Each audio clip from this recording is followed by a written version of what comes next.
world is killing me. Light it up. If you feeling me, feel, light it up. If you feeling me, feel, light it up. If you feeling me, feel, light it up. If you feeling me, feel. I need your energy. High life, high tide, don't drown. Big breath, take steps, stay cool when I'm down. That vibe, that's right, on top, that high. I fly, skydive, high five, we won't die. See hope, see drive, see why. And my eyes, win big, win live. Take off, bye-bye, no slip. Black ice, they shoot, lit fly.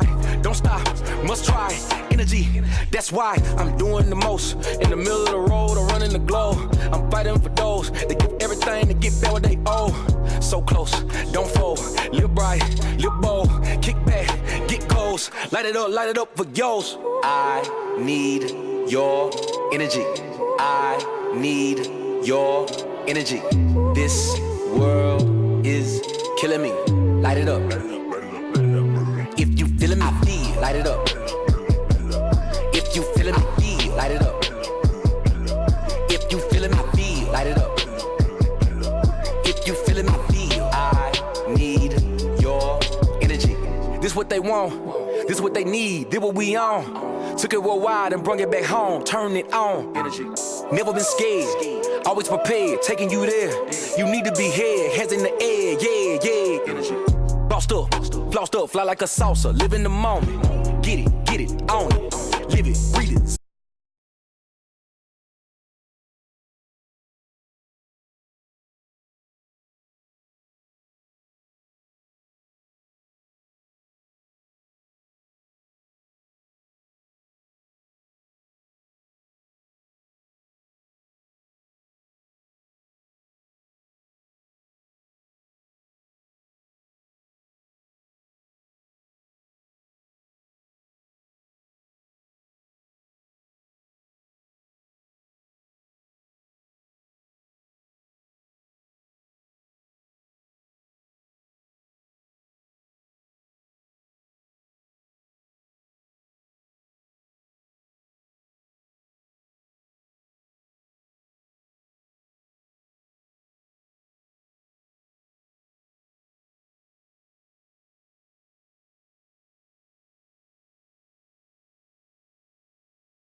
That's the only thing Rovian's really shown that he can super hard carry on with his good positioning.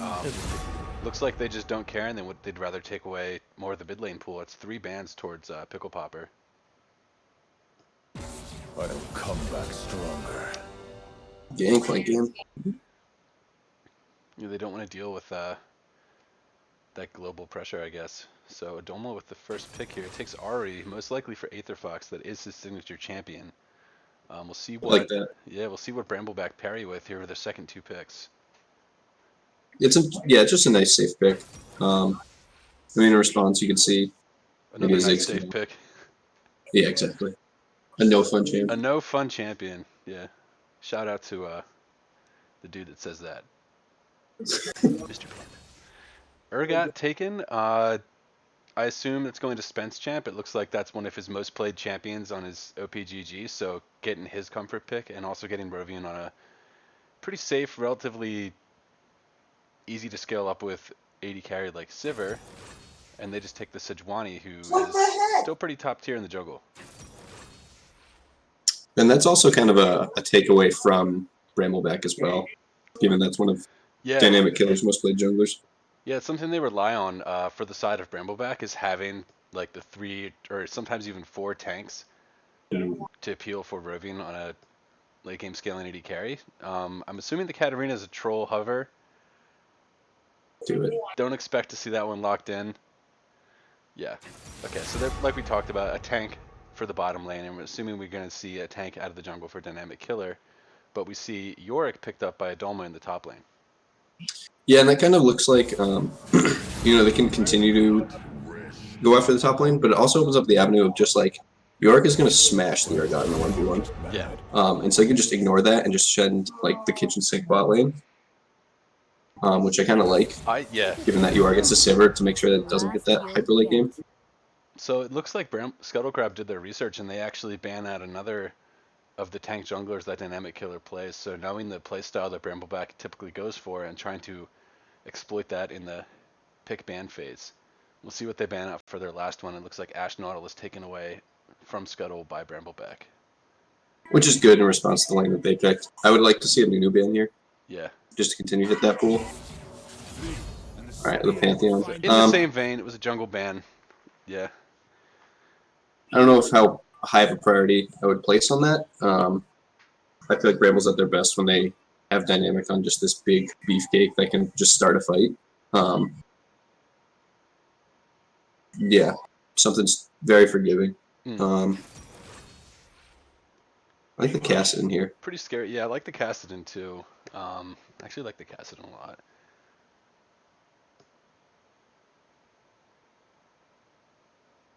So what do we expect to see for the bot lane here then? I mean, okay, that makes sense to see a Jinx when you have the front line of like Sejuani already, and if you pick like a support that can front line as well. You have the Yorick, who's usually going to be split pushing. You're not really going to have him as a front liner, so you kind of need utilities. Okay, so there we go. I was about to say, yeah. Yeah. My first thought went to like Janna, just because you want a lot of peel. If you're going to be doing like 4-1 or 1-3-1. All right, so Bramble has a ton of catch potential. Yeah, they do. I'm a little bit. I don't know. I guess we'll have to see how it plays out, but I'm a little bit confused about the Nocturne pick. It doesn't really strike me as something that's super synergizing with their team comp. I feel like Cassidon needs a little bit more help in the early game than a Nocturne can provide. And if you really only have the Leona to peel for the Sivir while the other team has like an Ahri, a Sejuani to be jumping on top of her, maybe need a little bit more ability to peel for your carry. But maybe they got it worked out. They got it figured out. Plan what they're going to do. I guess we'll have to see how they pull this one off. Yeah, how I would imagine that they're going to try to do it is they want to get like vision along the jungle so that the Cassidon can come from a flank, and then the Sivir, like their other 4, just pile up on the Sivir ult, and once the Nocturne ults, then the Cassidon and the Nocturne just jump on one backliner, while the other 3 just form like this kind of bowling ball of death through the front. I like that. The only thing that's a red flag in my mind for that style of play is that Sejuani and Nami both have their R buttons And that For basically sure. shuts down that play almost immediately. I mean, even the Jinx Chompers can almost shut down that play. And it's just, it seems like it's a little bit of a hard commit to that kind of fighting style that you can kind of only fight one way now, right? Because your Kassadin has to flank at the fight. And your Nocturne For- really has to kind of ult in onto somebody's squishy, or else it's a little bit irrelevant that he even used his ultimate at all. So they're going to have to play these fights pretty tactfully to be able to pull them off. And I mean, I'm not saying they can't do it, but definitely going to be a little tough. Something that is worth noting, though, is that the comp that Bramble picked is very good at punishing a split pusher. Yes. The Nocturne can get there very quick. The Casting can get there very quick. Silverall can get really quick. So they have a lot of ways to shut down the Yorick, which I think might have factored into some of it. Yeah, I like that a lot too, because I mean, when you have a champion like Yorick that's just going to literally want to AFK push it into the Nexus, having someone like Nocturne makes it so scary for him to push up in areas where he doesn't have the best vision from his team. And so if he is constantly under the threat of a 2v1, unless he's monstrously ahead, which I wouldn't put it past Adolma to get monstrously ahead, but For unless sure. he's monstrously ahead, he's going to lose that 1v2. And so it makes it even harder for them to execute on their split push style they want to go for. I mean, they can't really 1v1 with this comp. They kind of need the Ahri with the rest of the players to be able to get picks with the Sejuani. So yeah, I mean, I would like to see Shadow of Old spending a decent amount of time in the top lane to make Adolma's life easier in the mid game.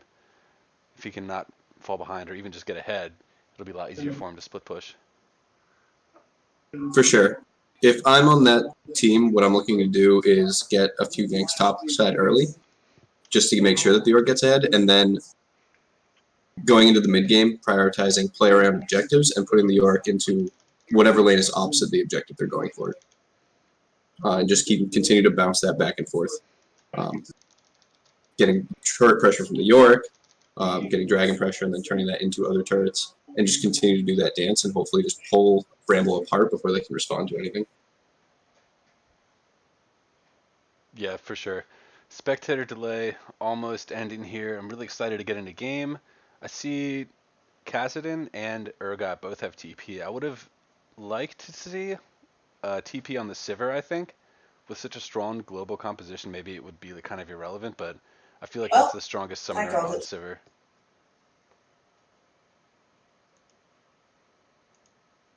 Yeah, it's tough, especially I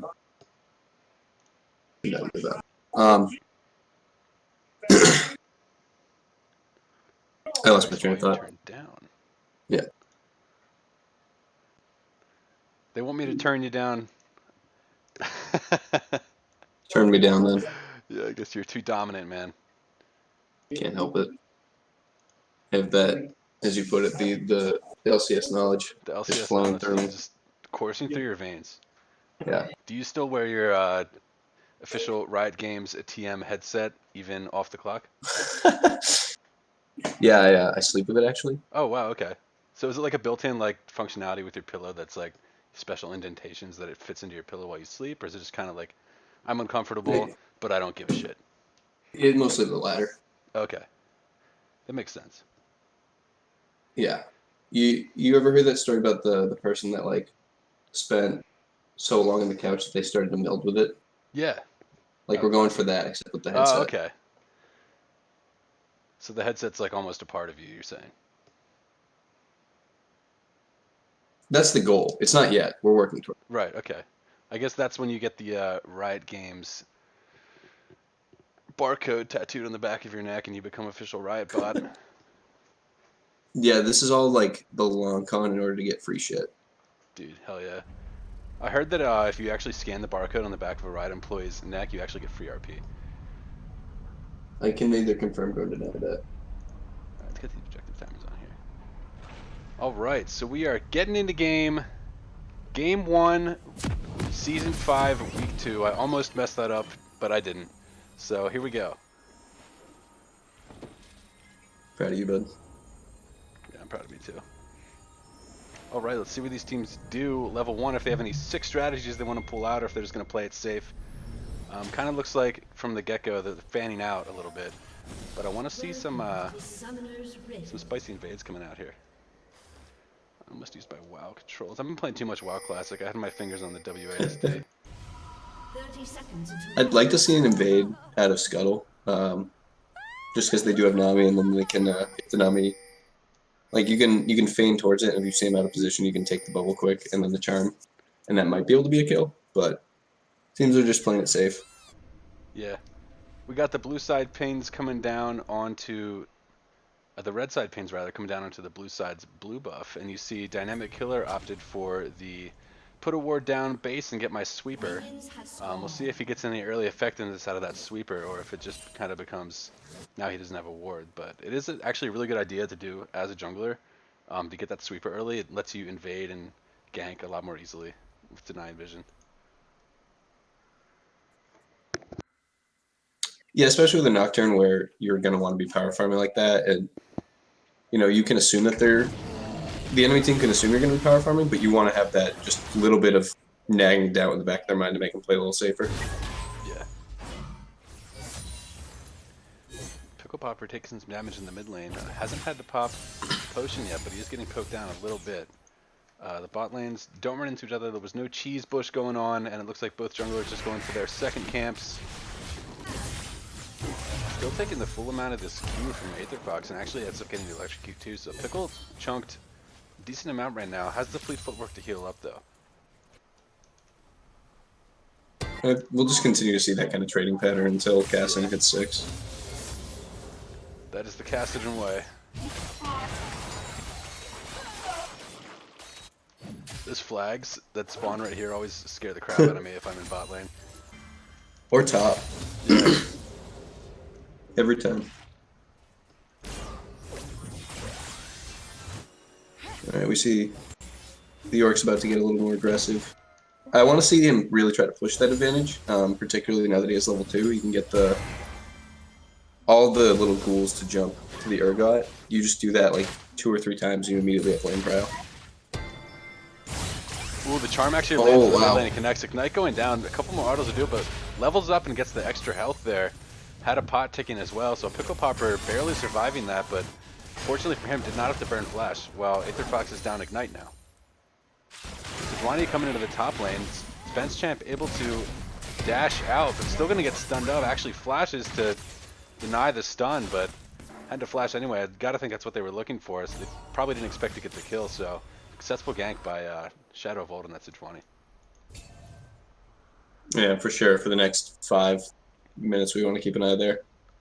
He should be back. I'm not sure how this one is gonna go, but Dynamic Killer actually going on a Shadow. Looks like he actually didn't see him.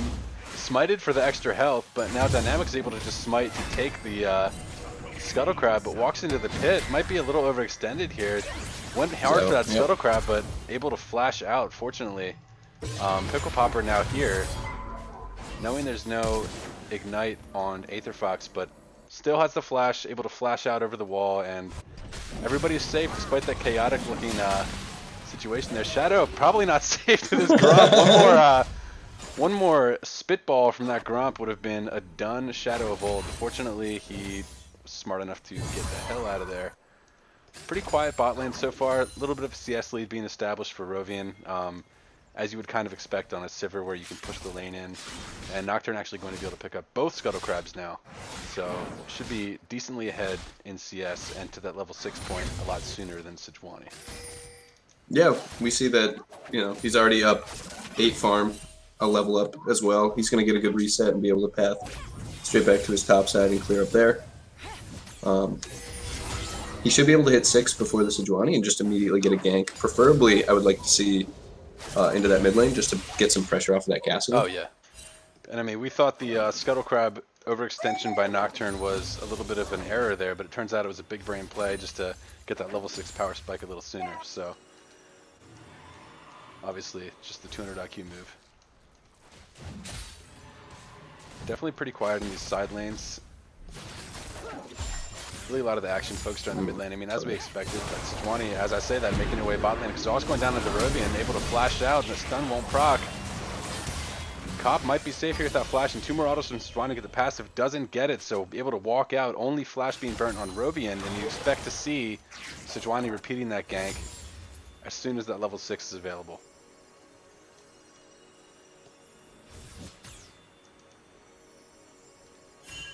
Yeah, now we have this weird situation though where top and bot are both missing Flash. And so we're gonna see where Shadow's priority really lies. There theoretically could be enough time to do both, however, that's gonna be at the cost of getting camps. So we'll see where they want to prioritize the attention. Yeah, this shove in the bottom lane is just brutal though. Look at that CS lead, about 20 CS for Rovian, just causing this Jinx Silky Bandit to miss so much farm under tower. I mean, and that's just how that lane goes, but I mean, it has to feel bad if you're missing that much CS.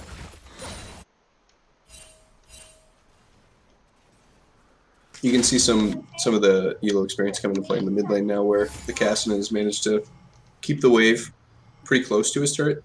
Now that the Ahri has had to use the abilities to continue to trade, so he's actually created a CS lead because of it.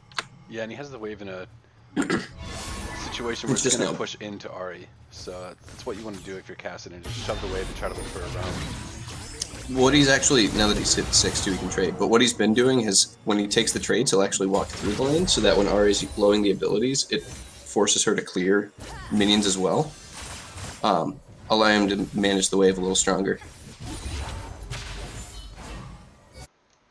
Yeah, definitely smart play out of Pickle Popper on the Cassidon, showing why they say it will be the year of the pickle. Pain's going down onto the dragon here by Dynamic Killer, drops the pink ward, might just opt to start this one. We'll see if he spell shields that auto attack to get that extra attack speed.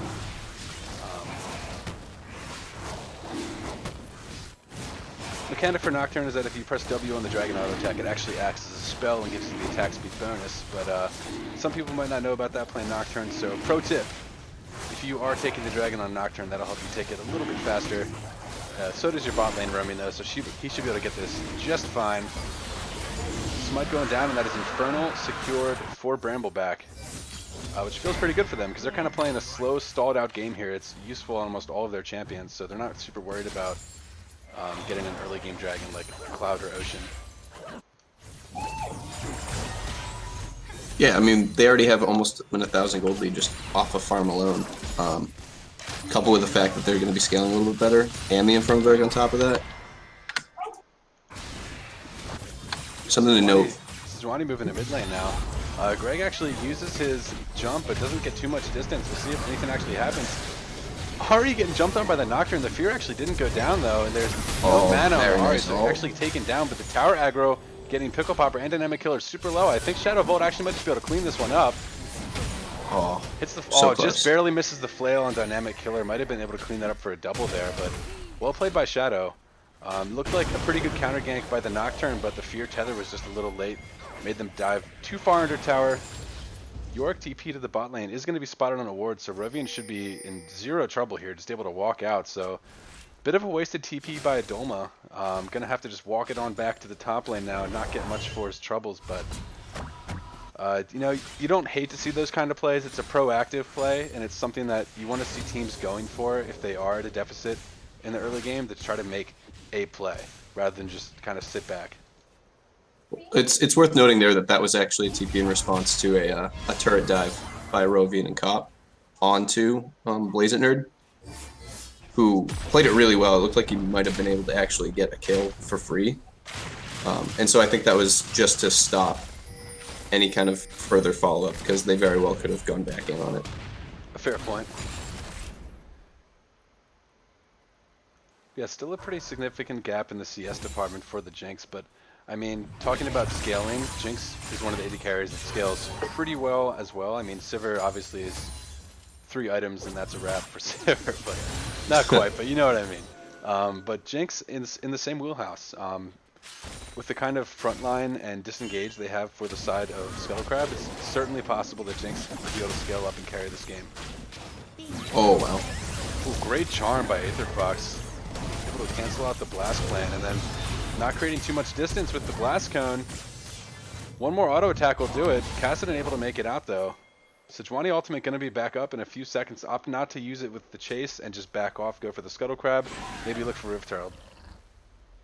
Oh, we see the Jinx Rocket come in and actually kill the cast. Oh my god.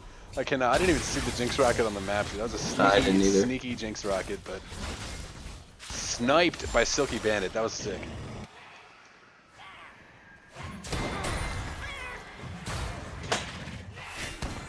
Looks like there's a big extended trade going on top. I would imagine that this is going to result in at least a plate. Yeah, the Urgot kind of is forced to step back a little bit here with the maiden being up. He has to respect this York right now, but I mean, and he's so Doma really. Oh my God, the dive there it is. through the Sejuani ult just smacked right into the tower. Spence Champ taken out, not even time to flash. And we talked about them wanting to secure a lead early for a Doma in the top lane, and this is looking like it's going to be exactly what they wanted. Yeah, you should be able to at least get this plate as well. I would imagine they're going to back off after they get this fourth plate in order to get a good reset timing. Got the engage coming in here in the bottom lane. Nocturne ulting in, chains with the Leona. Namiel coming through, but actually spell shield by the Nocturne. 1 kill going to Leona and 1 kill going to Nocturne. Jinx and Nami fall in the bottom lane. That was clean. It was extremely clean. They chained all their abilities perfectly. There was really actually no chance for Silky Bandit and 420 Blazing to actually walk out of that because of how cleanly the CC was chained. So super well played by Bramble. Gonna get a lot of turret plates off that. I'd like to see Nocturne maybe step back and donate some of this gold to just his bottom lane, maybe even just to the Sivir, but looks like they'd rather just power rush. Don't know if they were trying to race for the first turret, but Kassadin coming in now. Shadow Volt has almost no HP. This has to be a dead Sejuani, most likely. Should be a kill for the Kassadin. Oh, Right, Urgot actually picks it up in the end, but pretty tanky there with that Aftershock. It's almost like it gives you MR and magic, magic resistant armor. Man, now we see Bramble heading towards the dragon. That'll be their second Infernal if they manage to secure it. Oh, that dragon RNG is so huge for them with the second Infernal spawning while having priority in the bottom lane.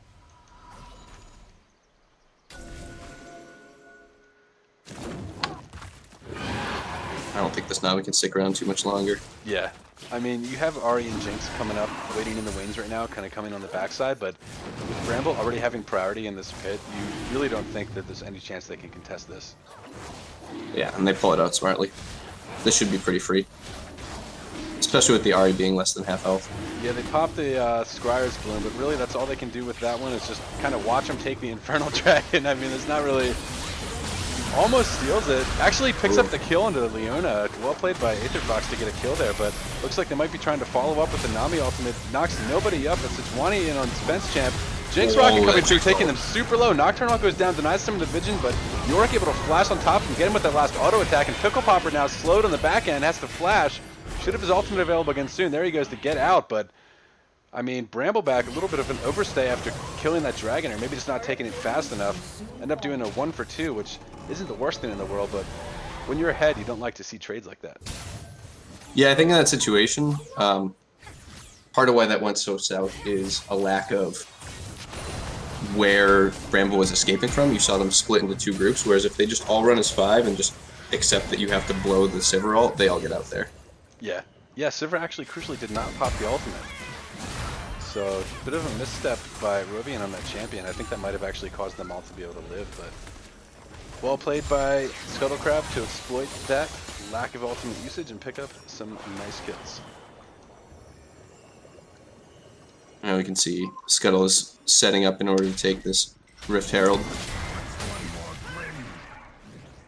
Turn the vision out. This should be pretty free. Yeah, they're on it right now. I mean, and they have priority on the side of the map too, with Nocturne only running from his blue side. So they've already started. They have multiple members here, but the flank is good from the side of Brambleback with Leona and Sivir. And the bot lane's not there. Kassadin pinching too. Yeah, the bot lane, unfortunately for the side of Scuttle Crab, had based, and then they started the Rift Herald. So that we missed a kill in the mid lane. Looks like Nocturne just kind of went in on the Ahri, killed him pretty fast. So didn't quite catch that one, but that was actually Leona just. A straight up catch in the straight up Leona ultimate. Yeah.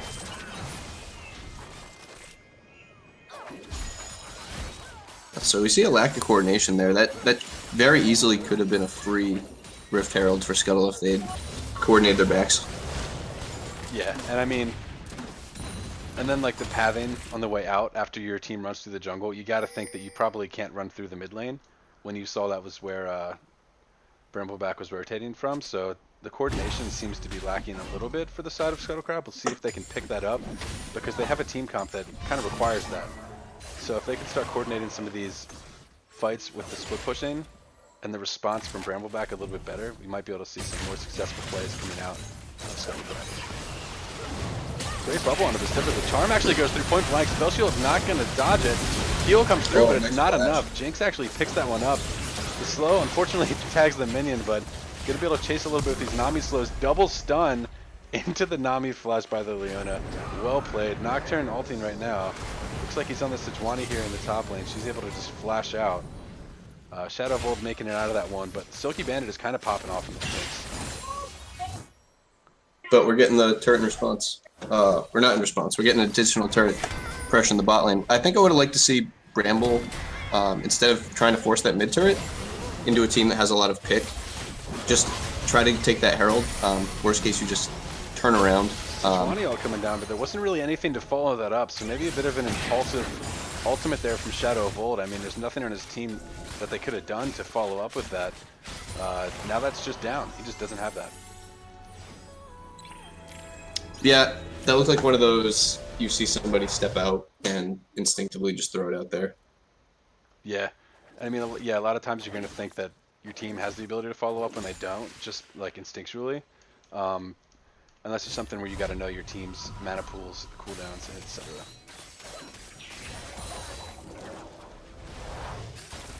Looks like Bramble's now finally going to start rotating over around the Rift Herald.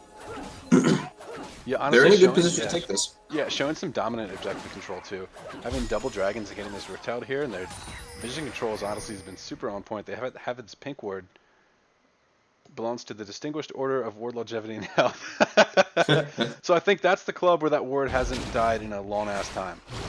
So, or at all, I should say, because they don't respawn with that. They should be about to get vision of Sejuani in the bot side. So that should just be their hint to go. Yeah, interesting that they started it and then bot lane decided to rotate back to mid and then they had to pull off. So now they're going to have to restart it. But I mean, Scuttlecrab just knows they're there now. So they have a lot of time to rotate over. But crucially, Nami... Doesn't matter, the jungler's bot. Yeah, they should be able to just take it. And Nami roam bot as well. So I really would like to see Brambleback just starting this Rift Herald. Because you're not going to get this tower right now with Jinx sitting in the mid lane. You're kind of just going to keep pushing waves into her to clear when you could take the Herald and guarantee some more damage onto the tower. Is Sejuani even doing the dragon now? If Bramble doesn't know that she's on the dragon, they do know it's up and they saw her bot side. They should assume that she's on that dragon and be starting this Herald, opting to just reset, maybe even opting to look for a fight on the dragon, but a little late to the punch there for Brambleback, and now they're just going to lose the dragon and potentially just have the Rift Herald timeout. Yeah, it seems like the very proactive object play that we were seeing earlier has started to shift over into more reactive. Which hopefully they can shift it backward. Yeah, I mean, they were looking like, so clean with their objective control, and then they just kind of were floundering right there between the Herald and the Dragon, not really knowing what to do. Maybe some mixed communications with their team and not really having someone making the definitive call for this is what we should do.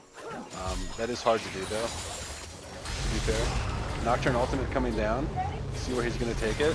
Fight coming through, and Adolma just straight up caught by Cop. It was a great amount of chain CC by Cop on that Leona, and the Nocturne ultimate actually didn't go into anybody. Popping the Zipper ult. Leona ultimate actually not going to catch anybody. The Brood is good. The stun is good onto Aether Fox. The Fear Tether doesn't quite hit. Able to ultimate out. Back in the mid lane, yeah, Jinx is popping off, doing so much damage.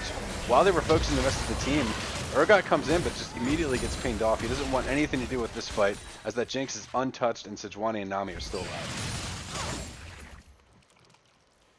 Yeah, good job by Scuttle to turn that around. Something that is worth noting, though, is that fight entirely started off of a straight 1v1 between Spence Champ and Adolma, and Spence Champ just purely outdamaged him. It wasn't particularly close, which doesn't bode well for Scuttlecrab, given the amount of resources they dumped into it, given what York is trying to do. Yeah, that's not what you want to see. I mean, given he is supposed to be ahead and supposed to be this kind of split pushing carry that draws so much threat on the map, you want to see him actually having the ability to deal the damage, like you said. Speaking of dealing damage, I mean, Jinx is just popping off in that fight. 300 gold bounty now, sitting on IE and half of the next crit item, so as soon as she gets that second item completion, it's going to be really, really scary for Brambleback to take any of these fights. For sure. This should be the window that Scuttle Crab's trying to take advantage of. Bramble's just going to continue to scale. This feels like the point where the Jinx is going to definitively be stronger than Sivir. Later in the game, it's going to be more of a crapshoot. Yeah. So take advantage of the fact that Sejuani is still very beefy at this point in the game and has a good CC chain that they can do with the Nami. And starts to clear out the vision around Baron. Because Bramble's controlled the Baron pit for most of the game. We can see that right now they have a pink there, but that involves also getting the river. We see them doing it now. Because they can get this, right? They can Charm start going down onto Roby and actually taking super low. Nocturne all coming down to the Ahri.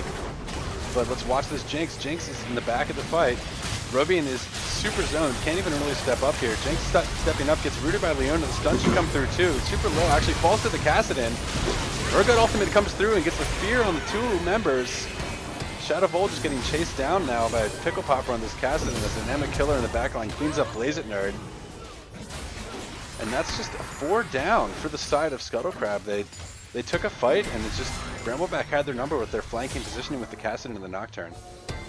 I actually think that should have been a Scuttle Crab win. You saw that Bramble was piling on to the Sejuani for most of their damage, and then, I mean, there's no clear way or nice way to put it. The Jinx just stepped way too far up. Yeah, she stepped. The Jinx was in the middle of 4 people.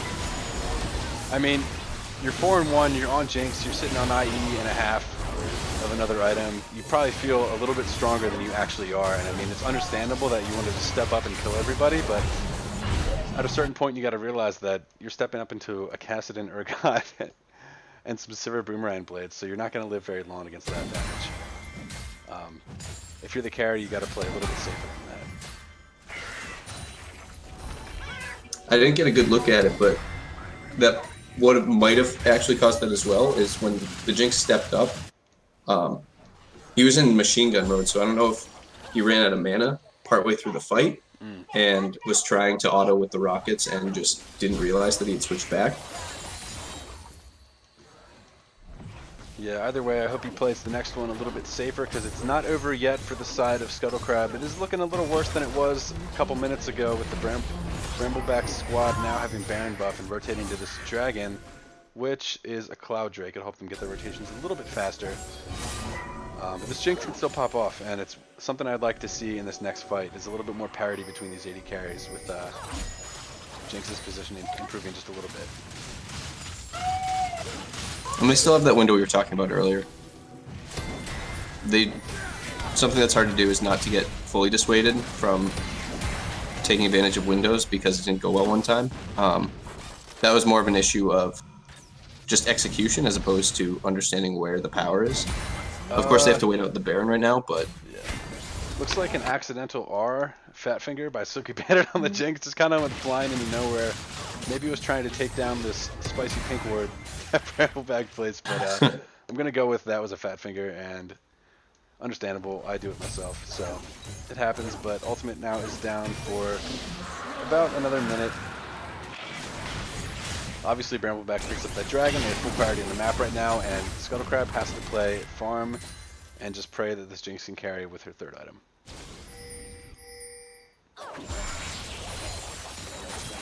be interesting to see what lanes Bramble tries to play around, because, as you just said, they clearly have priority over the map.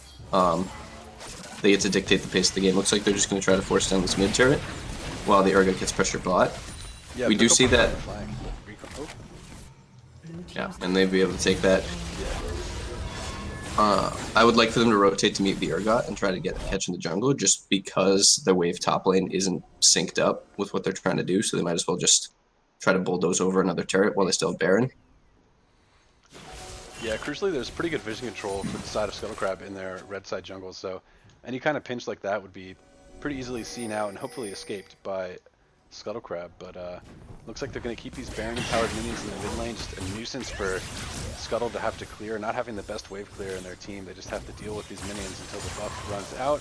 And Urgot is just able to just shove in on a Doma now. Has the level lead and closing the CS deficit. Actually, it looks like Doma wants to go for 1v1. Spence Champ actually flashing out early, recognizes that damage potential, but now a Doma flashing out too. We got the TP coming down. Got it. Ultimate goes through on the bot lane, and meanwhile, mid lane, Dynamic Killer ult under tower, picks up the Jinx, but it falls himself, and overall across the map, 2 for 2.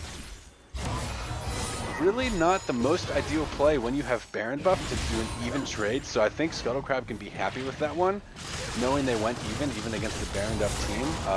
Maybe a little too deep under tower there for Dynamic Killer. Did pick up the Jinx, but I don't think there was a bounty on him anymore. Rovian actually chunked so hard, but at one charm and Q combo. Yeah, that looked like very much a product of just overstaying in one lane. And that goes back to they didn't have a good wave in order to pressure top. So at that point, you still have the priority or the advantage of the 1v1 with the Urgot versus the Yorick, but even if that's the case, you need to be doing something instead of just hanging around mid, because we see Cop actually started that whole fight, just going in a little too deep and then getting caught. And so just want a little more decisiveness. They're still getting advantages, but they're giving windows to Scuttle Crab in order to come back into the game that don't need to be there. Yeah, and I mean, and we know that players like Adolma and Shadowfold, two of the higher elo, more known players in this league, are able to take advantage of windows like that. And I mean, and these players that have been playing together for a pretty long time, like Silky Bandit, Aether Fox, Blaze It Nerd, are going to have that team synergy to be able to take advantage of windows like that.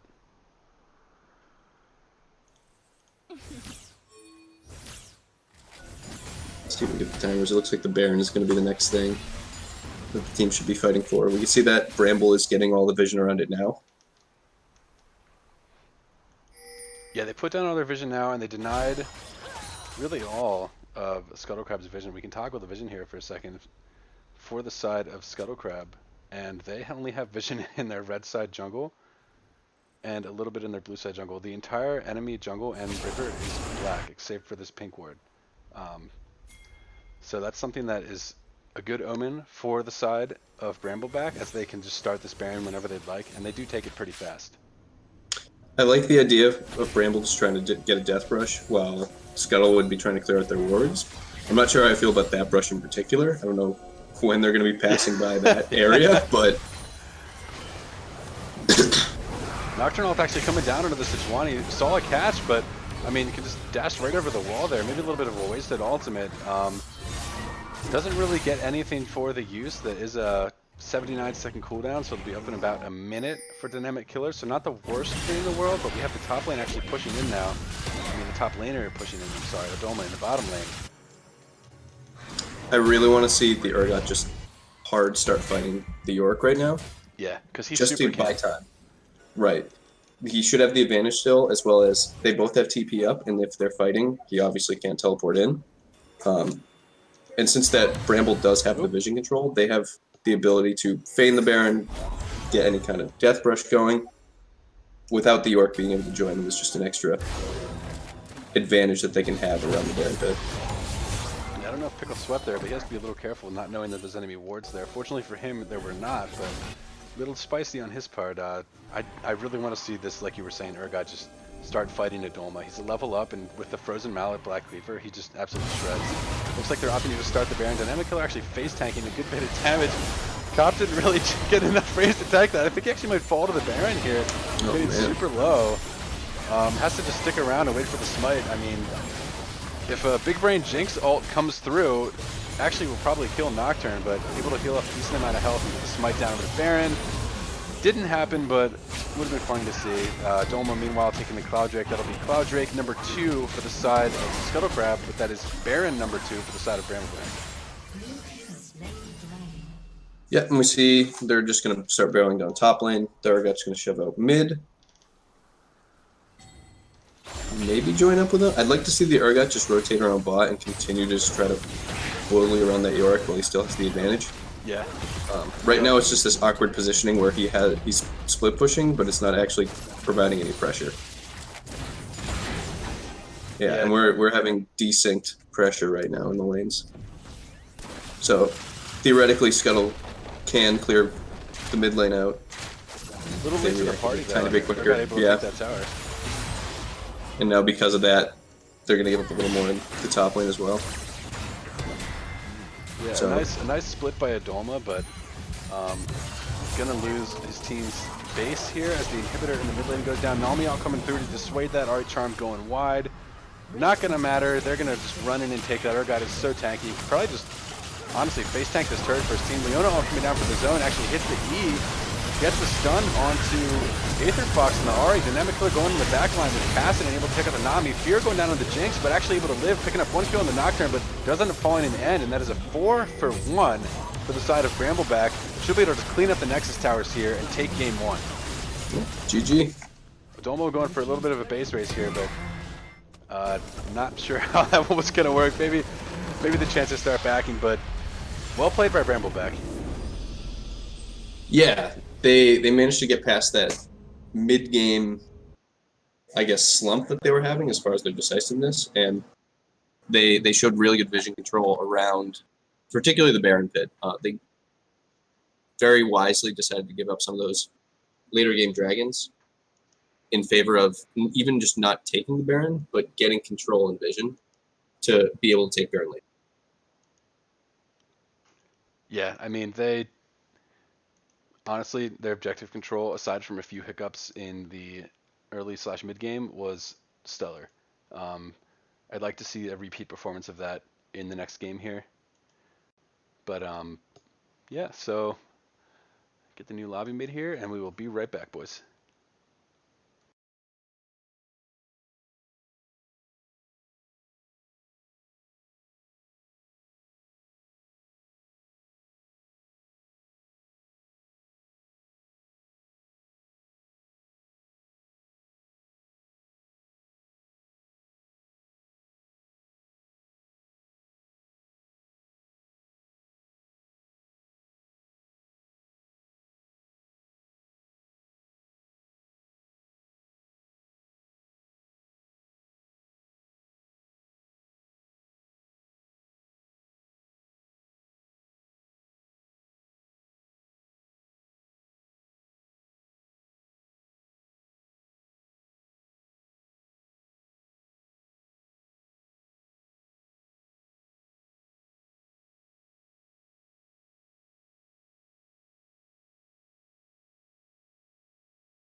Sick. All right, guys, welcome back. We're getting back into the action here, kicking off game number 2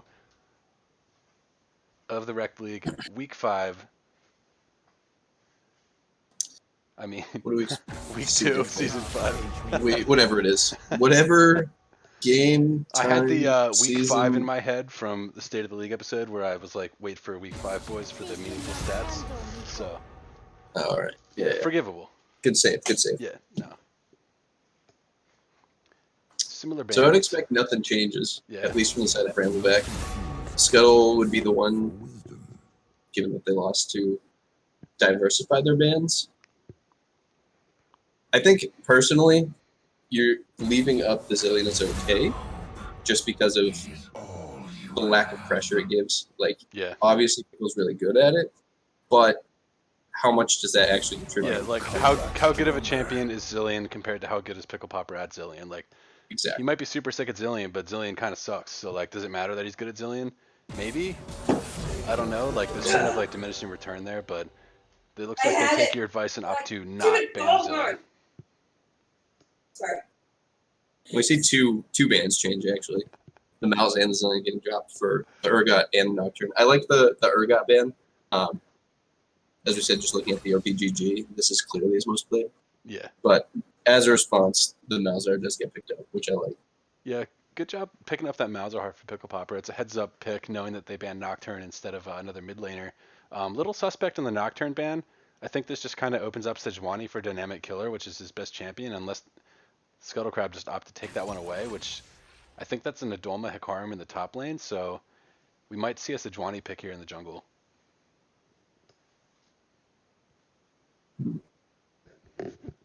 Yeah, there's this interesting game that comes about now where you want to not pick your jungler or a clear top laner because you want to be able to flex a Hecarim around, but you're leaving open the fact that they can just pick the Sejuani, Yeah, which I would expect them to do. I 100% expect them to just lock that in. I mean, the small blunder, I think, unless they have a plan for it, being such a strong jungler right now, Sejuani, and being one of Dynamic Killer's better champions, maybe they're kind of smelling the bait on the side of Brambleback and not wanting to get baited into picking Sejuani, but I don't really see a downside for that pick, but hovering the Rek'Sai. Interesting. So personal favorite of mine, pretty sick champion. Not sure how it kind of fits into this team comp they're building right now, but not sure if these are troll hovers. End up taking the Taric, so just Sejuani getting through. We'll see I would if it still gets put through off the here. jungle. You can, if you're the side of Scuttle, now you have the option to ban it. Yeah, just pick a. All right, so they're just putting the Hecarim in the jungle then if they're going to take the Rumble. I actually like this quite a bit. I like that too. If they're going to ban the Sejuani, the alternative is you pick. All right, they're going with the Rise instead, which still somewhat functions. I would expect to see a Sejuani ban now, given that they've kind of locked in. Hecarim's not really where you want to be with that matchup. Yeah, I would like if they were trying to go Hecarim top and then like a Trundle jungle in response to the Sejuani, then that could have been good. yeah. Then it would have been kind of tough for them to have a go button, right? So For I don't sure. know. I think it would depend as well. I mean, Hecarim combined with Orianna is a pretty decent go button. Yeah. I was thinking of the other side for some reason because I'm so smart. 280 carry bans here for both teams, and they actually take a third 80 carry. They don't care about the Sejuani at all, so maybe a little disrespect, maybe a big brain play. I guess we'll have to see if they even take it. Last ban coming out here for Brambleback. We'll see what they try to take away. I would expect them to continue to pinch this 80 carry pool. Unless they pick Kaisa here, I think that Scuttlecrab kind of outsmarted themselves with the draft. Because now if you give it back without picking Kaisa or Sedge, I would just lock in both of them. Because the problem that they were having before is they were kind of low damage. And that is kind of the bait for the Sejuani, is that you have this very big low Ooh, damage okay. comp. I know where this is going. This is going to be a Garen Yuumi bot lane. And I fucking love this shit. So, oh, and they picked the Vayne too. Oh my god. Okay, so the hilarious thing about this is that they have Vayne Taric. Vayne is such short range, she has her condemn, but if her or Taric get popped by the Yuumi prowling projectile, There it is. they're going to be so slow for the Garen to just run on top of them. If she doesn't have condemn or Taric doesn't have stun, they're going to get absolutely chunked. So you would have liked to see maybe a different AD carry coming out of Rivian, but he's flexing a little bit, seeing, I guess, like the tanky players like Hecarim and Ryze on the other side. But I absolutely love seeing this kind of adaptation from Scuttle Crab with the Garen Yuumi. I actually don't mind the Vayne pick conceptually into it. The Condemn does have a longer cooldown than the other abilities. However, like what else are you realistically picking here in order to counter that? Like you can pick, I guess, Ezreal in order to just like safely farm up. But I think the idea here is that you're kind of accepting the fact that Garen Yuumi is going to be able to really fuck with you in lane a lot. And so by just picking Vayne, you have some late game insurance that even if you don't win the lane, which you're not going to, you can farm up and still be relevant. Fair. And I mean, I like that. I like that train of thought, and I like that logic. But looking at the side of Scuttle Crab, with champions like Ryze, like Hecarim, like Orianna on their team, even the Yuumi getting on top of those champions and using her ultimate, Vayne being such a short range AD carry puts her in some pretty dangerous spots for these triggers from Orianna just with the R and Hecarim with the R, and Ryze able to get the slow or root. It makes it really scary for Vayne to position in these team fights with so many abilities on the side of Scuttle Crab that can catch her unawares. So he's For going to sure. have to play these team fights near perfectly to be able to pull off the kind of things that you want to see a Vayne player do. I mean, I would have personally liked to see a champion maybe like Tristana or Caitlyn come through. That's a little bit safer in the lane and also safer in like the mid game and late game team fights. But Rovian's Vayne's pretty good, so I'm not going to put it past him to be able to pull it off. I think that this game for Bramble, or this draft for Bramble, looks really good if they're not ever trying to start a fight. Because they should be able to outscale just on the basis of Vayne. Like the Ryze will be big, but I would take the Vayne late game over a Ryze late game, just for consistent output of damage without being gated by mana. Yeah. Yeah, that's fair. Scuttle has to run at them in order to start a fight. And they do have a lot of tools in order to stop that. They do. Tarek with the stun is really good into Garen as well as Hecarim. It is forcing the Hecarim to ult every time. And then past that, when the rest of the team is trying to follow up, you have Ornal, you have Zac flying over. If somebody does get to the back line of the Vayne, you have a Malzahar. They have a lot of tools in order to deal with this type of comp. Yeah. And I mean, this is just kind of Brambleback's bread and butter, right? It looks like they have a few team comps worked out that they can play, which are just literally protect Rivian. He will carry us in the later stage of the game. Really, these protect the AD carry comps have seemed to be working out pretty well for them, and they have some creative ones lined up, like the Zac with the Tarek. Don't really see either of those champions too much. Like to see them coming out here in the Rec League. But yeah, also love to see this Garen Yuumi coming out. I think this is the first time nobody played this last week, so definitely the first time we're seeing it. I'm a personal huge fan. I'm pretty much in the thanks I hate it camp. Do you hate it because you've played against it, or do you hate it because you just are like, this shouldn't work how it works? So I hate what it represents, if that makes sense. I hate what it stands for. No. I hate what it stands for. It's just very frustrating to play against this type of lane. I do appreciate. I mean, let's call it what it is. It's a cheese, right? Like this is a cheese comp, pretty through and through. At least the bot lane is, and I can appreciate it, but that doesn't mean I have to enjoy it. Yeah, fair. I respect your opinion, sir, and that is definitely a valid reason for disliking that lane. It is super troll, pretty cheese. Fun to see it pop off, but definitely going to be frustrating for Rivian and Cop if it does.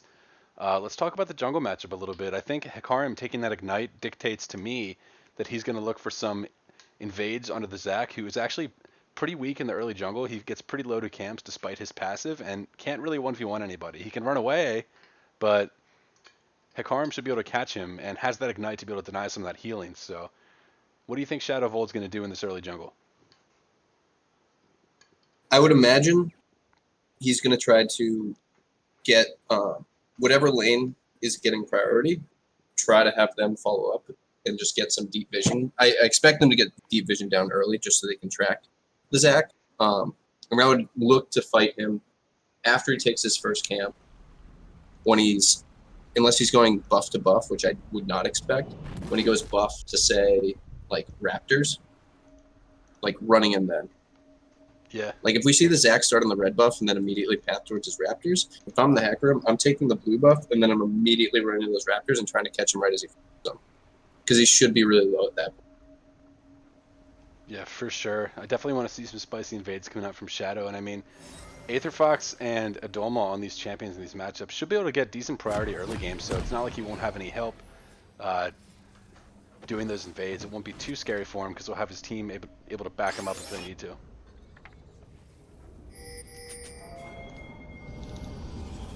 Let's see if anybody goes for any cheesy starts. It looks like they're both kind of fanning out again. I want to see some level 1 shenanigans, but we might not get it. I'm shocked. Yeah.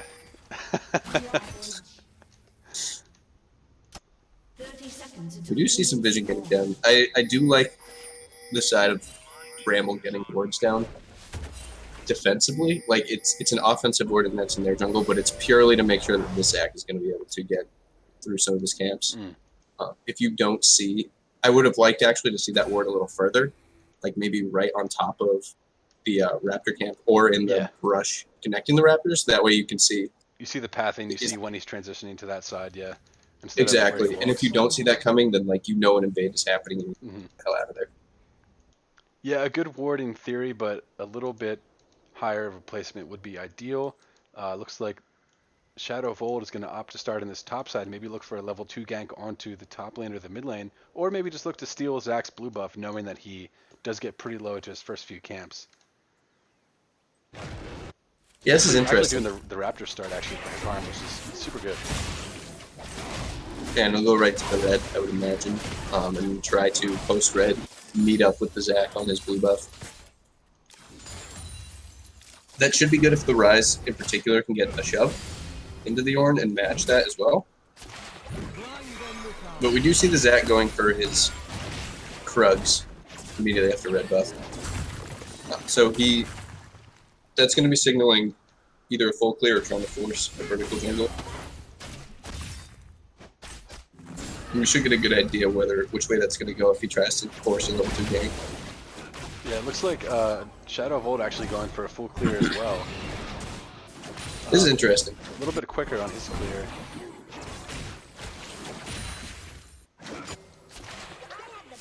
Yeah, I would have liked to see some early shenanigans coming out of Shadow of Old, but a little low now. I'll probably just have to recall unless he wants to look to try to get a ward down in Dynamic Killer's jungle, but Dynamic just doing these Raptors now, he's taking pretty low, has the smite to get him back to being healthy if he needs to. Adolma putting down a lot of harass on the Spence champ here with this Rise.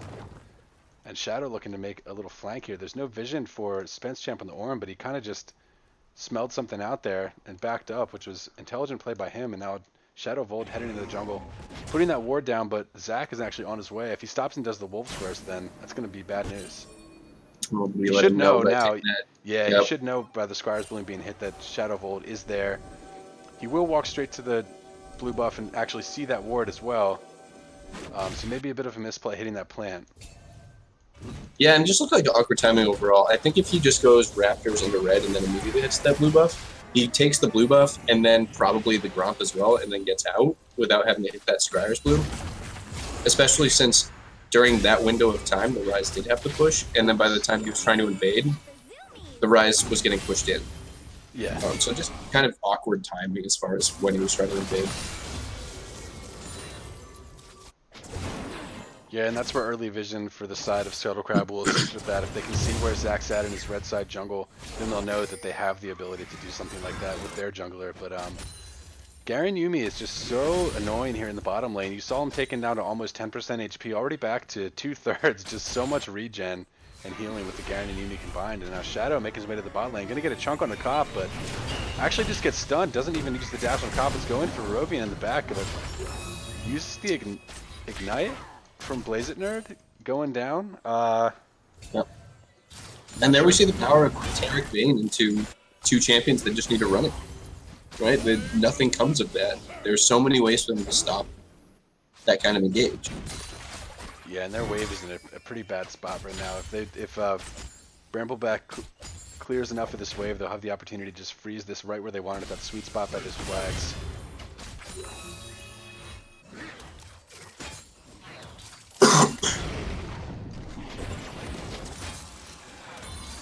I do think it's looking more and more like a mistake that Shadow Bolt took the Ignite. I think if you're not like really trying to get aggro, you're kind of handicapping yourself a little bit there. Yeah, like you should have already used Ignite at least once by now, right? And especially on a jungler like Zac that you can invade on, you can have that priority on. Small misplay, maybe not really knowing where Zac is or where the rest of his team is, because there is little vision down at this part of the game, but I think as a Hecarim, when you see the other enemy champions in the lane, you can know that Zac's probably in his jungle and you can look for something. If it's not like a fight with Zac, it's taking one of his camps, so you want to be playing a little more aggressive.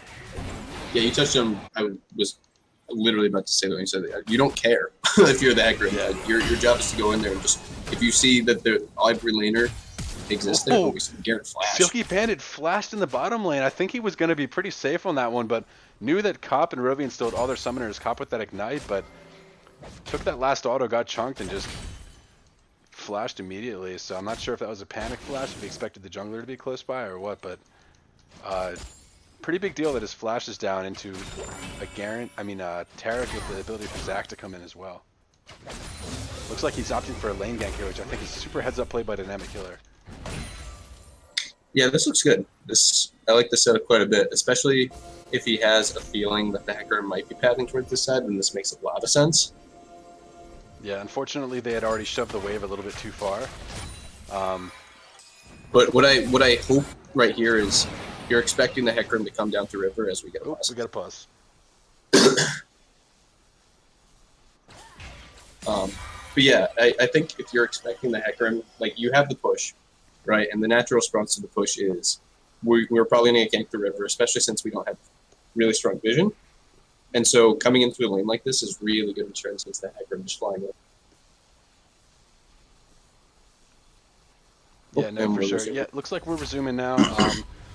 Sneezy guy in the chat asking what we think about the mid lane matchup. I guess we haven't touched on that one too much. Kind of pretty much just been a farm fest. Yeah, this is just going to keep doing this.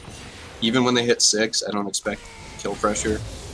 The Ori can pop Malzahar's shield whenever, and then after the shields pop, she can just ult him if they're getting aggro. The Malzahar can ult the Ori, but shouldn't have enough damage to kill her with the shield. Yeah. They're just going to keep farming.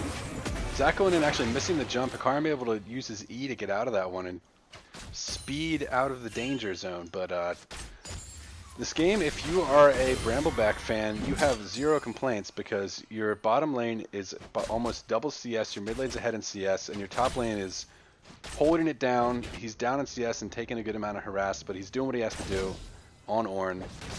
I mean, I think you're just content to kind of just play the scaling game like we talked about and we mentioned earlier, is that they have the Vayne and they have the scaling tanks, and the damage from Malzahar is super relevant late game, so the ability for Scuttlecrab to get on top of Brambleback becomes harder and harder as the game gets later, as simultaneously Brambleback's damage just scales up and then makes it even more difficult for Scuttlecrab to take these fights. So if you're Scuttlecrab, you want to try to make a play sooner rather than later. I do actually want to swing back to the mid lane, as we got talking about a little bit. We're going to start hitting this point where the Malzahar is going to be able to clear faster than the Ori for less mana.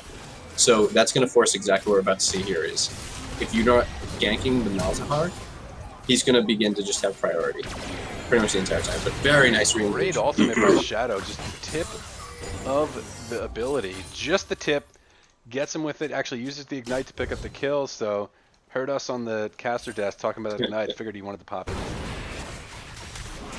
Has to be very careful good. of these Oh my minions. Orange gosh, just there nice just takes him with the catch. first charge of the ultimate.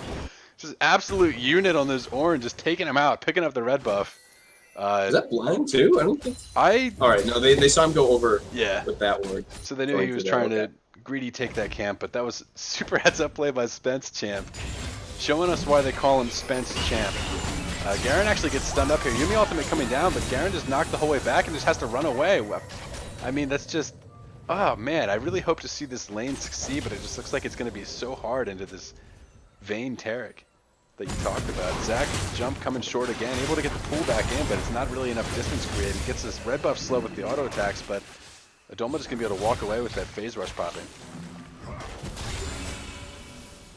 Garen just chunked again in the bottom lane. So much oppressive damage from Rovian on this Vayne. Yeah, this game feels like it's going to tip over and completely avalanche in Bramble's favor just through that bot lane. Yeah. He's already up over 30 CS, almost 40. If we see the gold right that- now, he's actually currently sitting on only 600 gold. I thought he'd have a little bit more than that, but he does have a 600 gold lead as well. Nobody really sitting on a significant amount of gold, save for Dynamic Killer on the Zac. So he's going to have to go back and finish that jungle item soon, because the worst thing you can do in a jungler is not finish your jungle item when you can, because that's such a huge power spike. Looks like he's going to almost die at this blue buff. One more auto attack would have did it, but he made it out. Going to finish that jungle item, probably going to look towards a dragon. They really want to get a dragon fight with this fed-ass Rovian on the Vayne. Is that Scuttlecarp's window to look for a fight on their own, or do you think they want to give that dragon up and not risk it? If I'm Scuttle, I'm giving that up and just trying to take the Herald, especially given the fact that if I'm Bramble, what I'm looking to do is take advantage of the fact that the bot's so huge, take that dragon, maybe get a wave or two, and then you might be able to just like very sneakily send Rovian top lane just to take the Herald and then reset. Given that the Mountain Drake will let you take that super quick, and then they can just even take that Herald and shove it down bottom. I think that just through all the pressure they have, they could very easily get both. It's just a matter of if Scuttle has the, for lack of any better word, balls to try to answer back with that. Yeah, I'd like to see Shadow Volt start this Herald up right now. I mean, I didn't know that they should know that Bramble was on the dragon, but it looks like they're opting for a gank in the top lane instead. Actually, it's able to take him out with the ultimate and ignite burn for Shadow Volt. Adoma actually picking up the kill. Yeah, they should start that right now. I mean, Dragon obviously going over to Brambleback, but Scuttlecrab knew that one was coming. We see Shadow Wolf is starting it. I don't know if he's going to take it fast enough for it to be fully advantageous. I really want to see the Rise rotate down. He can get what? He's not even close enough. It's not like he would give up a full plate there. Yeah. And instead we just see the Rise resetting. Yeah, now this is taking really long for Shadow to take it. Yeah, fortunately he's not being punished by Zac, because Zac is opting to stay in this bottom lane for whatever reason after the objective is already down, I guess. And the tower's really not low. I guess they're looking for a dive, but the stun actually goes short. Still going for the dive. Teleport coming through, and Terracall just popped, but Zac actually rooted up. Rise is here, going to be able to root up Cop after the ultimate had expired, and the Garen ult coming down. Rise is just able to chase down now. Realm Warp is good, actually didn't get interrupted, but they just get on the other side at the exact same distance away. Prowling Projectile lands, Rovian's going to be pretty slow, but Garen shouldn't be able to catch him. Rift Herald now finally goes down, rooted up Rovian by the Rise, and actually takes him out. Adoma with a great play there, able to get in on the backside and just do so much damage, but Rift Herald taken down by Brambleback actually. Yeah, while that all was happening, because the Rise left instead of helping with it, it gave enough time for the Ornn to go over and check and killed Shadow Volt while he was taking it. Oh man, that feels really bad.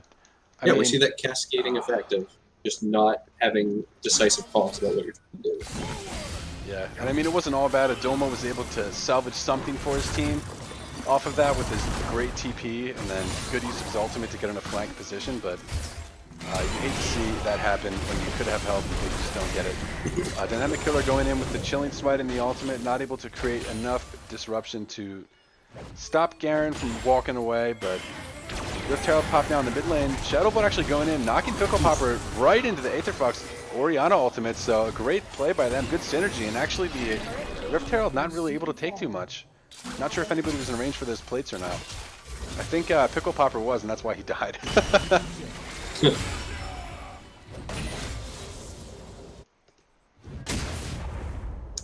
Be interesting to see what happens from here. The TP paired, there's no TPs for either side, at least from the top lane. The Malzahar does, so that's something to watch out for. He very well could just be TPing back to mid lane, especially, yeah, there we see it now, because the ore is chunked. has to reset. He'll be able to get a shove into the tower here and deny a good amount of CS. Not having to teleport herself, she will have to just with the turret tank some of this farm, but actually opting to stay while Malzahar roams up. I guess just greedy for this last wave. Shouldn't really end up hurting him too much. No ultimate on the Malzahar, so no ability for him to just catch her out staying like that, but does have to base a little bit further away. Show a little bit of respect for the man. Bot lane just continues to get advantages. Yeah, honestly, they are so ahead. 50 CS lead. The tower's at about half. Looks like they were just there beating up the Gromp together, so showing them who's boss. I mean, that's what you got to do, really. Oh, it's about sending a message. You've seen this Garen walk in and just get stunned up immediately and just take half his health and have to leave. It just feels so bad. Absolutely chunked, and it's just, I mean, you can hardly even stay under the tower at this point with the ability that Taric has to dive, but Hecarim's staying around, giving them a little bit of a window to stay under the tower, so to speak. Ornn ultimate actually comes down and misses, and the Zac jump misses as well. Doma might actually be able to clean this up, but Zac ultimate is good. Nice Zonias. Yeah, great Zonias, and Doma actually walking out here, but the Malzahar had roamed up, picking him up with the auto attack, so well played by Adolma in the 2v1, but the 3v1 was a little too much for him as tower goes down in the bottom lane. Hecarim coming through is good onto the Vayne. Gonna get rooted up auto. and feared. Garen ultimate coming down too, but there's numbers are so they're out. low, but they're out. Just able to walk it out of there. I mean, Taric having to flash, but Vayne not having any summoners, not mattering. Able to just walk out of that one. Unfortunately, the damage just wasn't there for Scuttle Crab. Yeah, and now we see the all-in happening. Ooh, the flash ultimate, and the Zac jump just short again with the Orianna damage coming through. Actually, Dynamic Killer has to be a little scared there. Has the passive up, I believe. I think we're seeing a misrotation from Brambleback right now. I would have really liked to see them just send the bot lane up to top. Yeah. You're not going to be getting anything here. The tower's already going down. And Ornn was actually already in a position to go down, catch that wave. The dragon is up, though, so they're in a spot to be able to take or contest. Particularly with the Rise not having TP, and with the Aura Chunk, so never mind. That very well could have been wrong to go top lane, but Yeah, they knew what they wanted to do and they executed it pretty well. Took advantage of some of their players' ability to chunk the other players out and push them out of the lane so they can take this dragon. That'll be second mountain for Brambleback. Secure here by Dynamic Killer and the boys, and they're looking pretty good. yeah, they're keeping that decisive dragon play in particular from last game that we saw. This seems to be a real strength of theirs, is playing around the dragon spawns. Yeah, Dynamic Killer just has to work on hitting some of these slingshots, and he'll be all good to go. No flame, buddy, you got it. Rise looks like he's rotating down to the mid lane here, maybe looking for something onto Malzahar with Hecarim and Orianna. The Orianna ultimate is up, and Hecarim ultimate's up as well, so we'll see if they look for a play here with a big wombo combo. Looks like it's kind of what they want to go for, but Shadow of Old is a little bit far away. Goes in now, gets the ball on top of them. No, not quite. But they do burn the Taric ultimate, so actually a lot of posturing there from Scuttle Crab to make it look like they were engaging, and actually Cop just ended up popping his ultimate because he expected them to, so that was actually a pretty good bait by Scuttle Crab.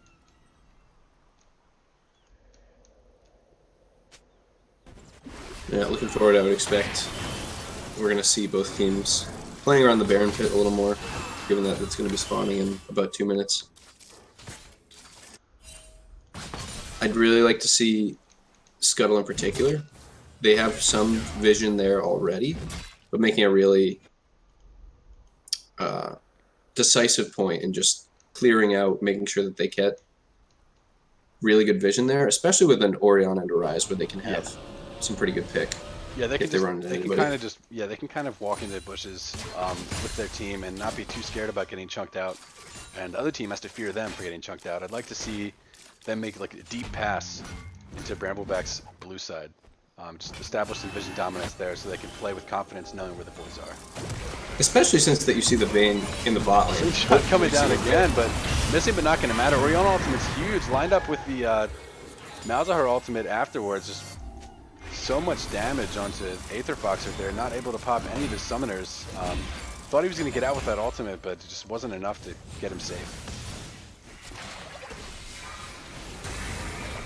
Farm on the flank now, but you don't have your mid laner, so I'm not sure why you want to take this fight.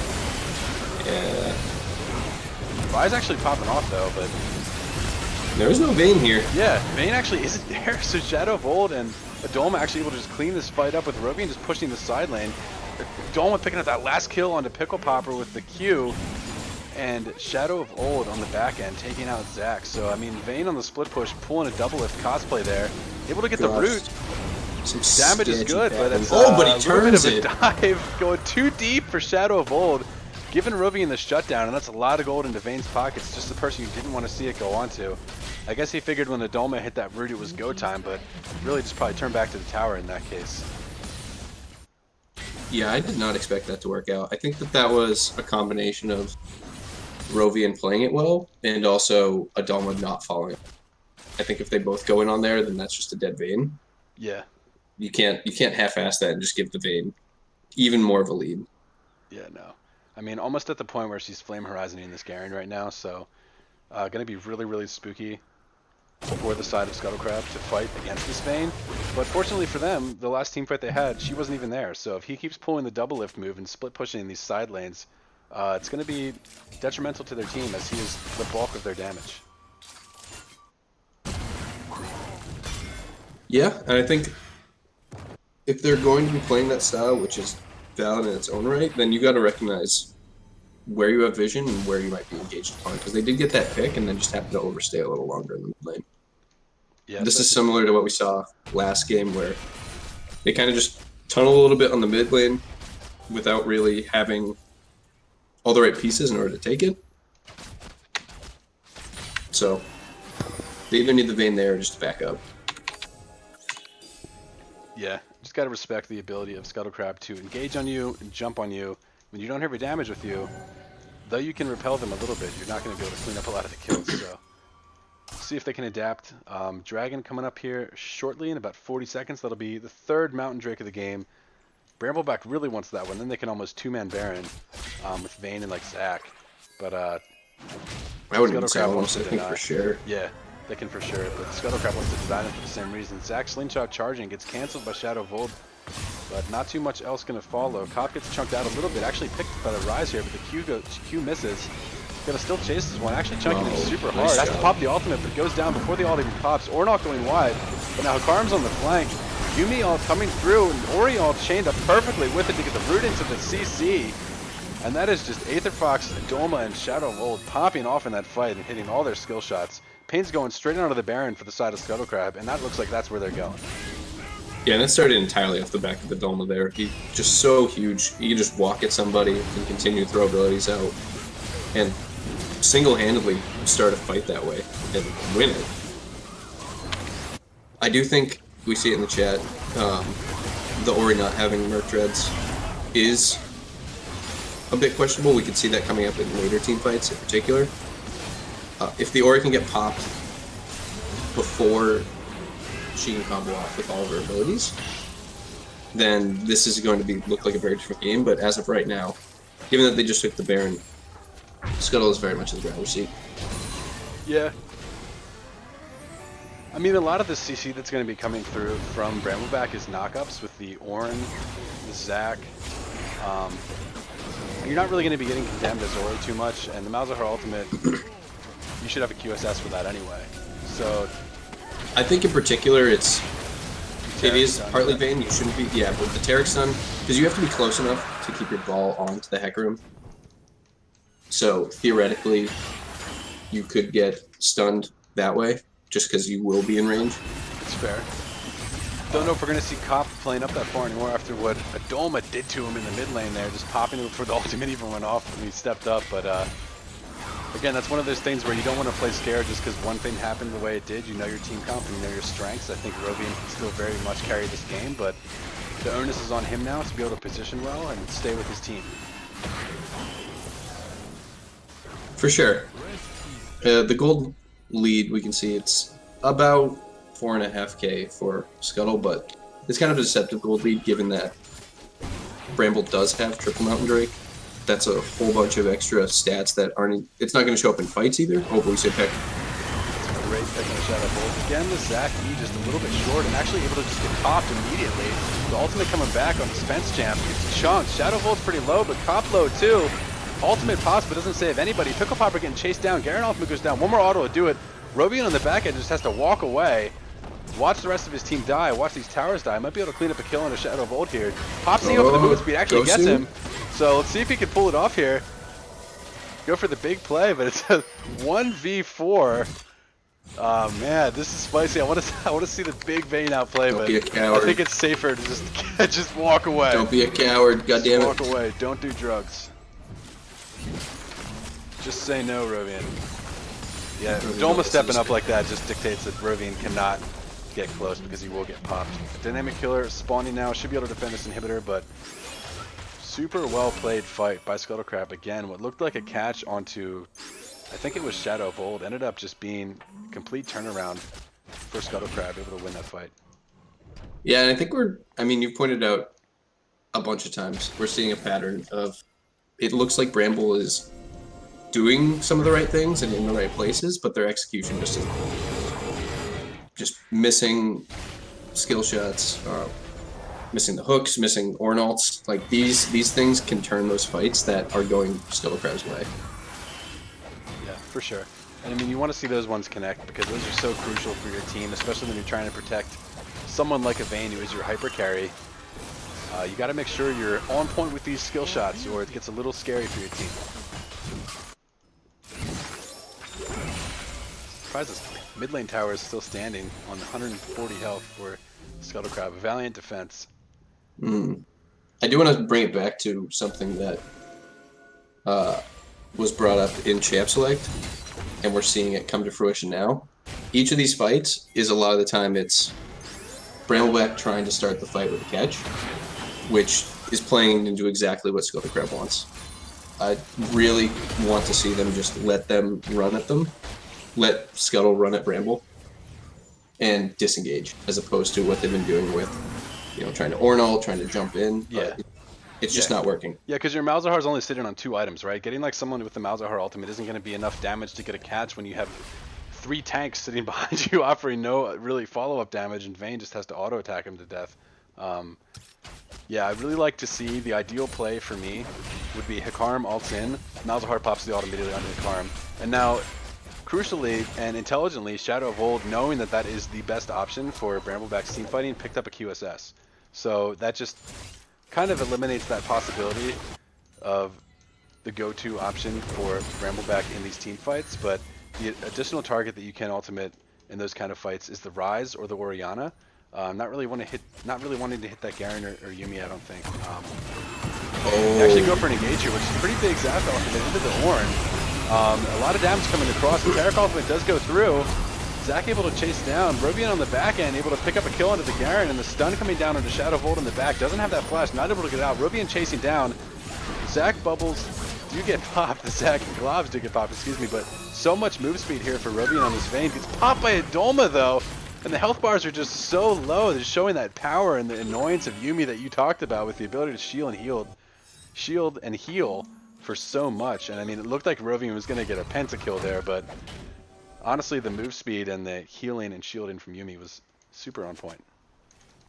And to keep tying it back there, that was the ideal fight that Bramble could have had with their own engage, and it was a 2 for 3 for the other team. But even when they execute it well and hit all of their stuff, they just aren't ahead enough to be able to do this besides the Vayne. Yeah, it was slivers of health onto the members of Scuttlecrab, and it's just so heartbreaking to see when you're the AD carry chasing in for those kills like that and just face tank some Ryze damage. But we'll see if they can play the next one maybe a little bit cleaner and have someone up there to fight that with Rovian. It's a little hard to catch up with the Vayne because that move speed she gets, but executed properly, I think that might have been able to be a huge win for Brambleback. You see Scuttlecrab starting the Dragon. Doesn't get the steal on Dynamic Killer, but a lot of damage going down onto Aether Fox. Rovian just picking him off. Taric ultimate pops. Now Rovian chasing him down. Yeah, the Ryze is in the backside, untouched. Going to dish out a lot of damage here, but I think actually just has to walk away. Vayne's going to clean this up. Yeah, Vayne is going to clean this up 100%. Stun coming through, huge. Garen in the mix, but Not really enough. Ultimate goes down to kill Rovian. Actually, a lot of shields and heals coming down here from Yuumi, but not able to jump back to Garen. He just left her to die, knowing that he would have died too if he went back in. And I think with Triple Mountain, even though your 80 carry isn't alive, I think you still do the Baron here on the side of Brambleback. I don't know if they have enough damage. Yeah, the damage is highly suspect, but I mean, Triple Mountain makes it so that Malzahar is going to absolutely shred this thing. For sure. We'll see if the Garen can contest it. The Ori will be up, but there isn't any way for Aetherfox to get there. There's the TP coming through on the flank with the Garen, and the Dolma will be up in 8 seconds with his TP as well, so this could be disastrous for Brambleback. If Silky Bandit can buy enough time here for Orianna to get there, because this Baron's still only at half health. If Ryze is able to get a good TP flank here, they just have to back off intelligently so, because they would have wiped there. Yeah, Dolma now if holding his TP too. If Bramble resets here, they might be able to just take this quick. Ryze can melt the Baron even if they don't have any mountains. Yeah, honestly, I'd like to see them just start this. I mean, worst case you peel off, right? And hopefully, like, you have a bunch of move speed. Oh, but they're just going for a pick on the Vayne. Oh, they got it. Yeah, that's it. A lot of damage onto. Oh wow! Actually Really taken nice out by turn. the Warren. Holy crap! Amazing turn because Taric was there just in time. The ultimate going down. Shadow of Old taken down too by Rovian, and that Ornn play was sick, getting the knock up and stun onto I think 2 or 3 members. And now, Orianna ultimate coming down. Looked like it was going to be big damage, but just did absolutely no damage. Aetherfox going to be chased down now by Rovian and the boys. Should just be able to get picked off here with the stun going through by Taric. Ornn picking up another kill, and now Brambleback turns it straight onto the Baron. Nothing Scuttlecraft can do to stop this one this time. That was sick.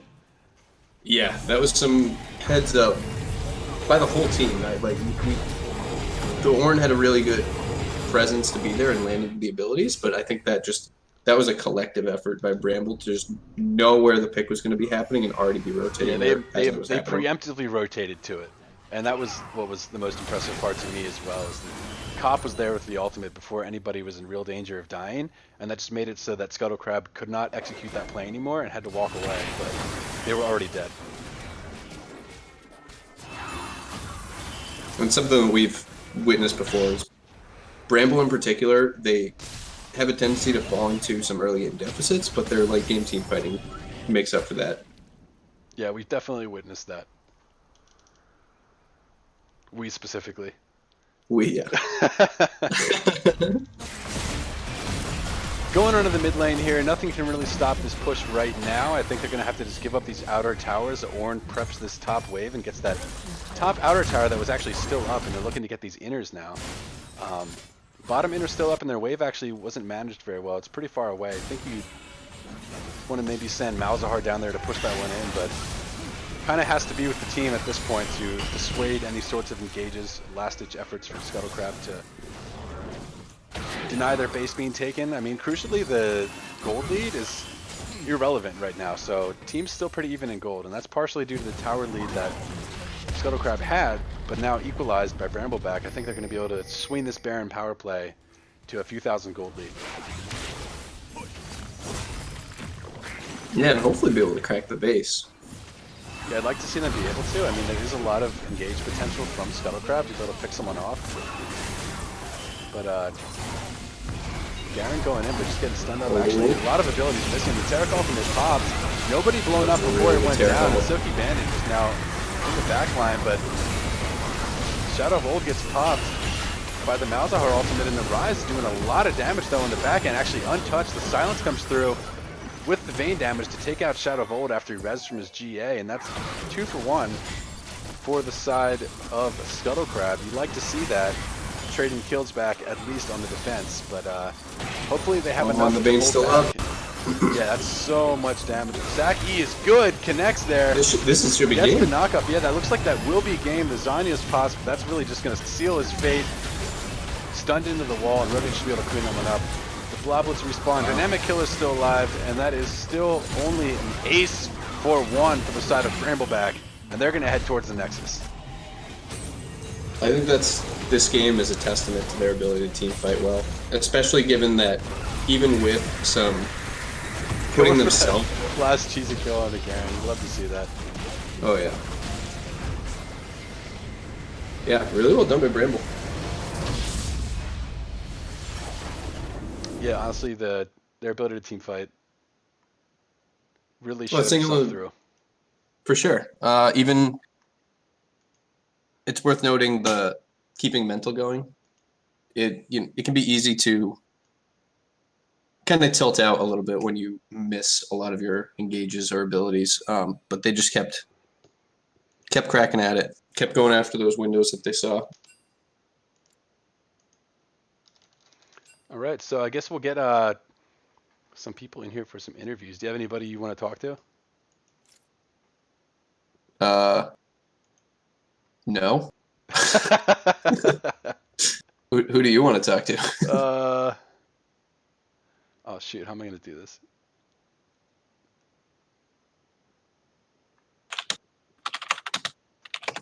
Don't know if I have access to the caster chat. Yeah,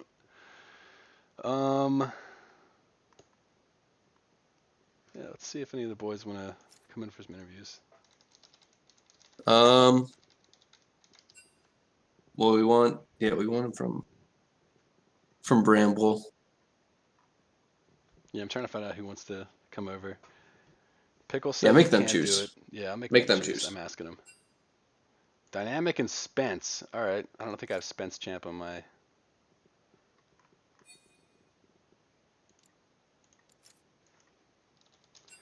All right, I'm gonna burn him in. This is They're just coming awkward up. because I don't have access to the.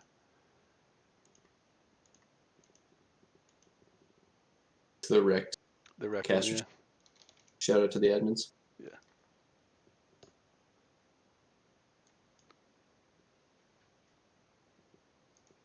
All right, let me just give him this role.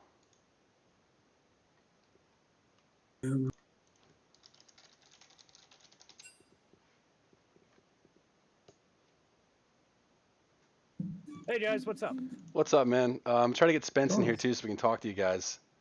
Yeah, let me get the info real quick. Get him the info. My bad. I can speak.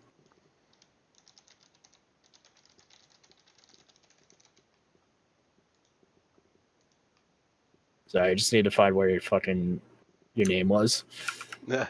Uh, So tell us a little bit about your thoughts on that series and what you guys were thinking going into it, and what kind of strategies you were looking to execute while we get Spence champ in here.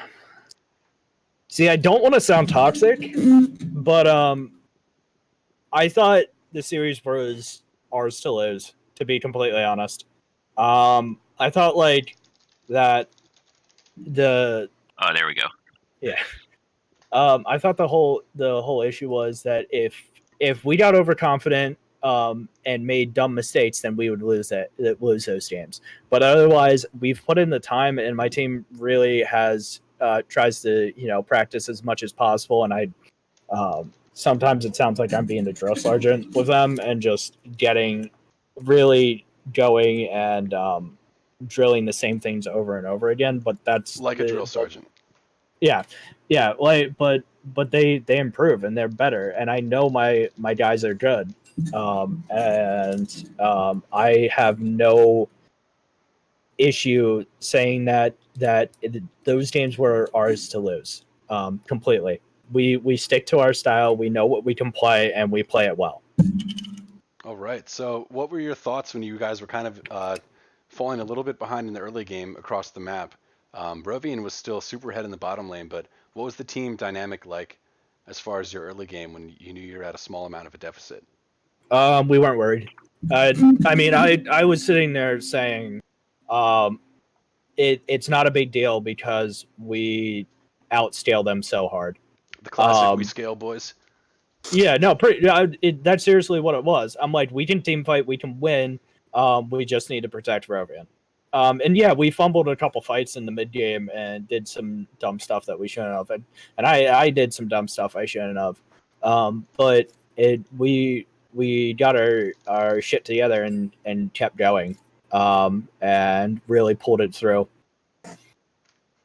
Yeah, and you guys look super clean too. In a lot of those fights, we thought were going the Scuttle Crab's way. Actually, you guys ended up having some pretty nice turns. Crack, did you have anything you wanted to ask of the boys? Yeah, towards Spence. I believe you're a sub, correct? Yeah. This was so I've practiced with them before, or if they're online and they need an extra player. So I've played with the team, so I know they're dynamic a little bit. But this was the first time playing in the regular season game with them. Yeah. So kind of building on that, I was curious. You touched on it. You practiced with them. How much do you like? How ready did you feel stepping in? How much practice you have, and I guess just your general mindset going in as far as who you were playing against, all that going into your first game. The first game, I wasn't too concerned, mainly because they left Urgot up for me. And I'm pretty comfortable on that champion this season. I've played a lot of Urgot top, so it's kind of my comfort zone. I can play it into a bad matchup and play safe, or I can play it into a good matchup like Yorick and against somebody who really probably outmatches my skill tier, and I can play that pretty comfortably. I didn't get a lot of practice time with the team, and they did recognize that Urgot's probably going to get banned out. So there was a couple other options that we looked at for me that I could play into kind of a losing lane and just scale my way out of it. Yeah, and I think we saw that.